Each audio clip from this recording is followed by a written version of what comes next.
No one really cares, they're just being polite. It seemed awfully impolite to me though. What is something that is considered socially unacceptable, but shouldn't be? Being quiet and reserved in a social situation. I'm a typically quiet person. I'll speak when spoken to, but I mostly keep to myself. But I hate the stigma behind being quiet. Like people get so mad that they can't read you, but maybe I'm just chilling and don't want to talk. Somebody replied, I told a co-worker recently that I didn't have anything to say, when she asked me why I'd been quiet all day. It's a double-edged sword for me because if you act even remotely interested in a topic I like, I'll talk your ear off if you let me. But then I walk away from the interaction feeling like a dweeb for pontificating on like some niche interest of mine. Discussing salaries and finances. It's such a ridiculous taboo. If people knew how little or how much their peers make, employers would have a much tougher time lowballing salaries or offering poverty-level wages. It would, theoretically, eliminate the whole keeping up with the Joneses mentality, as well. If you're not trying to one-up everyone, it would be less likely that you would live beyond your means. Somebody replied, as I've gotten older and began earning more money, I've quickly realized why people often think it's better not to discuss it. People will treat you differently and never in a good way. In the workplace amongst your peers is a different story, though. That has never been anything but beneficial for myself and my co-workers. Telling someone you don't want to go or do something without making up an excuse. We all sometimes just don't feel like it. That is okay. I wish more of my friends were mature enough to do this. I've even told them I won't take it personally if they say no. Sometimes you just don't feel like hanging out. Somebody replied, it's fear of missing out. And it's real. When people say no enough times, they eventually stop getting asked. So your brain tells you to make up an excuse so they keep inviting you. Even though saying no is definitely the stronger choice. Because, frankly, if someone consistently turns you down, it's probably okay to move on from them. And if you consistently turn them down, it's probably okay for you to let them move on. Personally, I stopped making up excuses when I hit my 30s.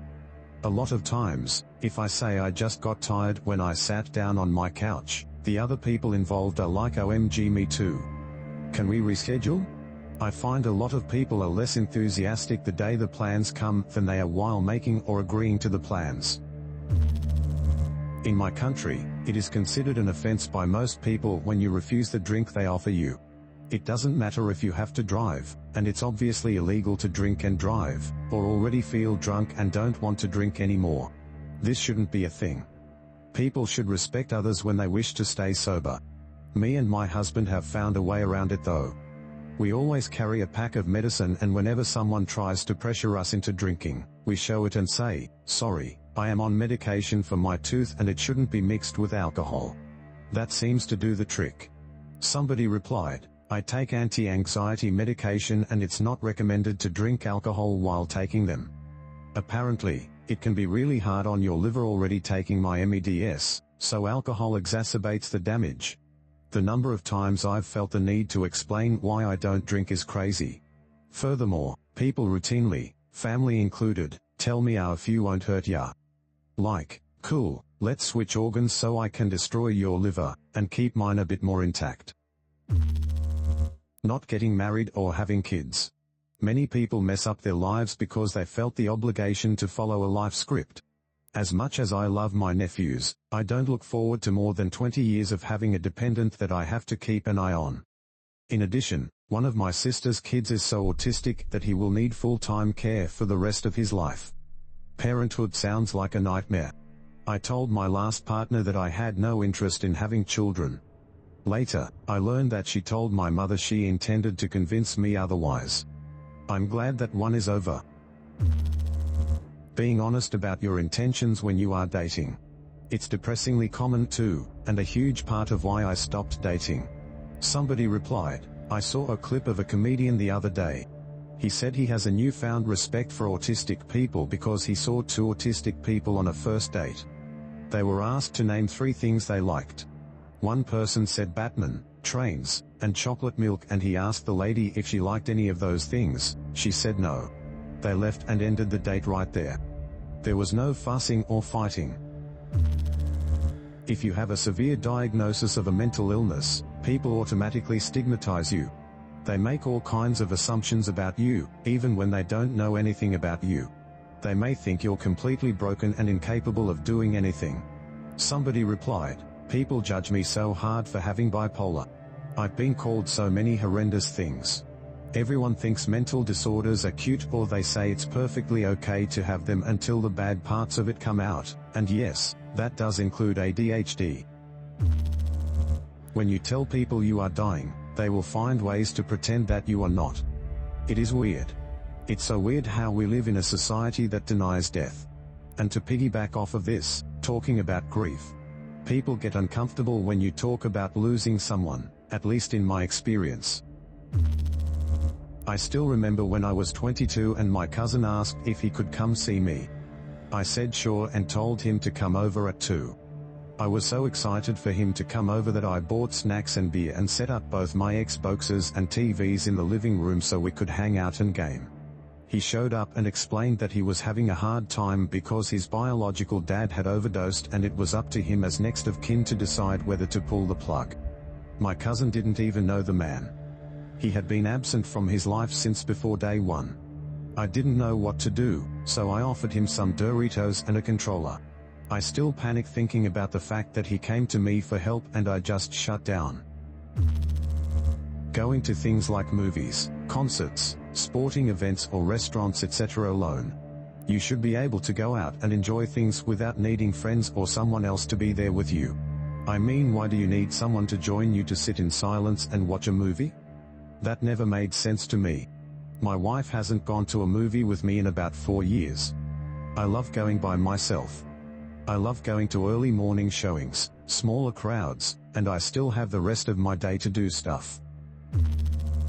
Men talking or playing with kids, especially if they are already talking to their own child. Dads doing things with their children does not always have to be about giving mom a break. Obviously, I know why it is frowned upon, and I understand why people get so creeped out by it. But it still sucks. Once, when I was in my late teens, I was pushing my baby sister on a swing, and some other kid wanted me to push him. So I picked him up and put him in the swing and started pushing.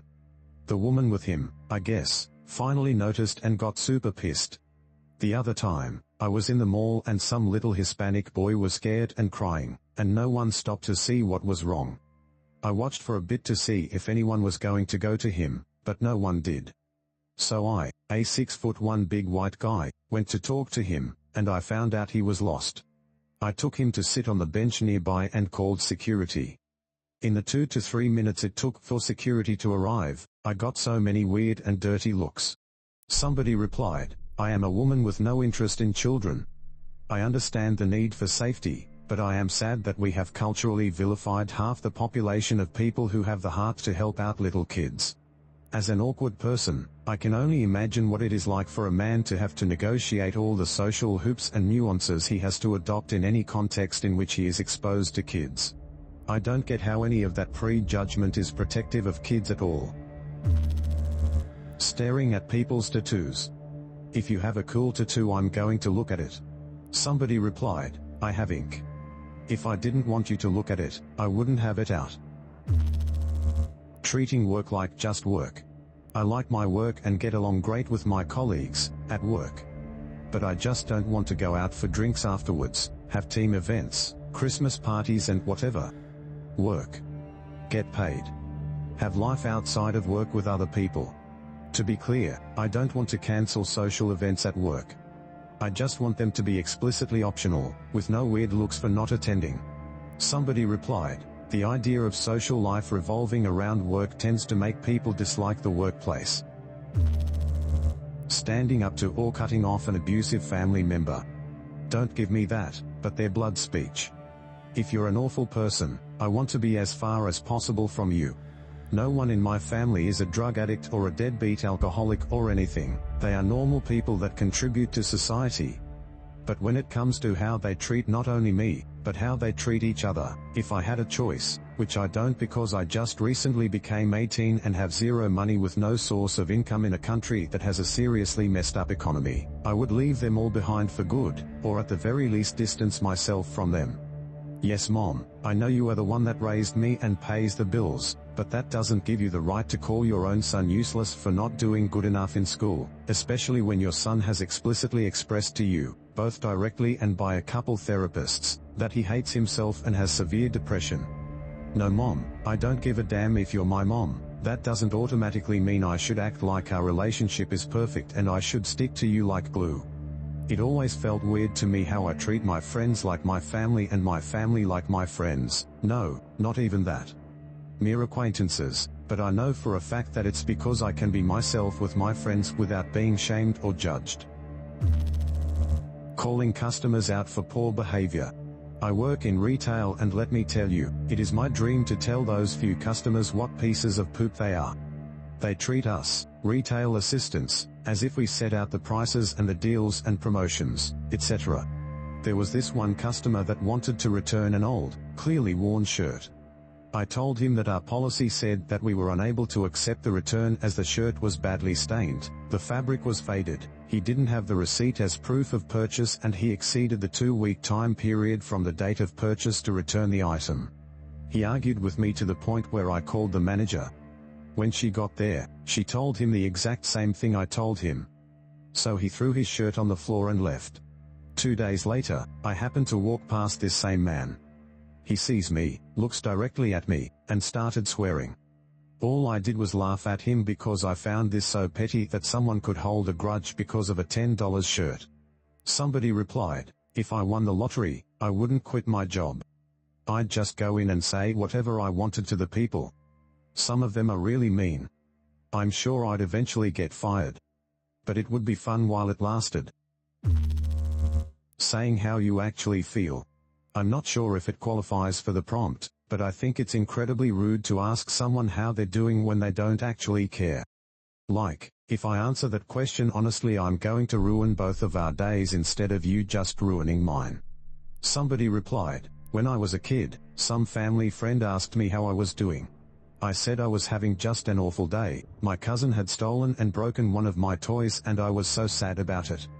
But this man didn't care about my cousin taking my toy, so he said, well, get over it. I was like 8 years old and felt even worse about being dismissed like that.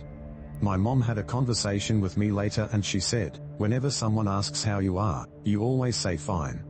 You never actually tell them how you are, because no one really cares, they're just being polite. It seemed awfully impolite to me though to be dishonest, and to furthermore just tell a kid to get over it. Kind of sucks that being honest, even if it's brief, labels you as a buzzkill, or you make the situation awkward, or whatever. I'm happy for them if they are getting a divorce. If they are getting a divorce, it's probably been needed for a long time. Somebody replied, having recently finalized my own, I can say this is 100% true. While I don't think I would categorically call our marriage bad, it wasn't wholly good either. There are reasons we split. Being considered cold-hearted for not being upset over a family member's death. For example, if my grandma who I've never met died, it really wouldn't affect me besides empathy for her living children. When explaining this to a friend, I got, you're so cold-hearted, you should be so sad because family, which I don't agree with if I have nothing more than DNA shared with a person. To add to this, many people feel a sense of relief when someone dies. Especially if the deceased was suffering from cancer or Alzheimer's or another condition that destroyed their quality of life. Speaking about therapy, I have casually stated I have a therapy appointment at times and people have responded by looking at me incredulously, asking why, saying I appear totally fine and insisting I shouldn't go or don't need it. Why can't people just go, oh, good for you? Somebody replied, I was going to therapy weekly about a year ago and I feel much better now. My friend, a couple months after I had been, mentioned therapy and it caught me off guard. It hadn't really occurred to me that he was anyone who needed therapy, but looking back at myself, I realized whenever I was around my friends I never showed any of the signs of depression that were extremely clear whenever I was alone, and I understood better how we're all fighting silent battles and only we truly know our own feelings. Staff sitting down while on the job, like cashiers, is not socially acceptable in many cultures. I'm a cashier, and let me tell you, it's mentally draining. Also, what about people who work in an office? Writers? Receptionists? There are plenty of sedentary jobs. Rest. Saying I'm not going to do that because I need to rest, at least in the US, rest is seen as laziness, and honestly it's sacred. I have been working for a company that wants me to work 7 days a week. I have had about 4 days off in the last 6 months. I feel like I'm going to die any day now, and now we're on 12-hour shifts. God bless America. Thank you for watching till the end. Do you think any of these should be accepted? Let me know in the comments below. And hit that subscribe button to be shunned by society.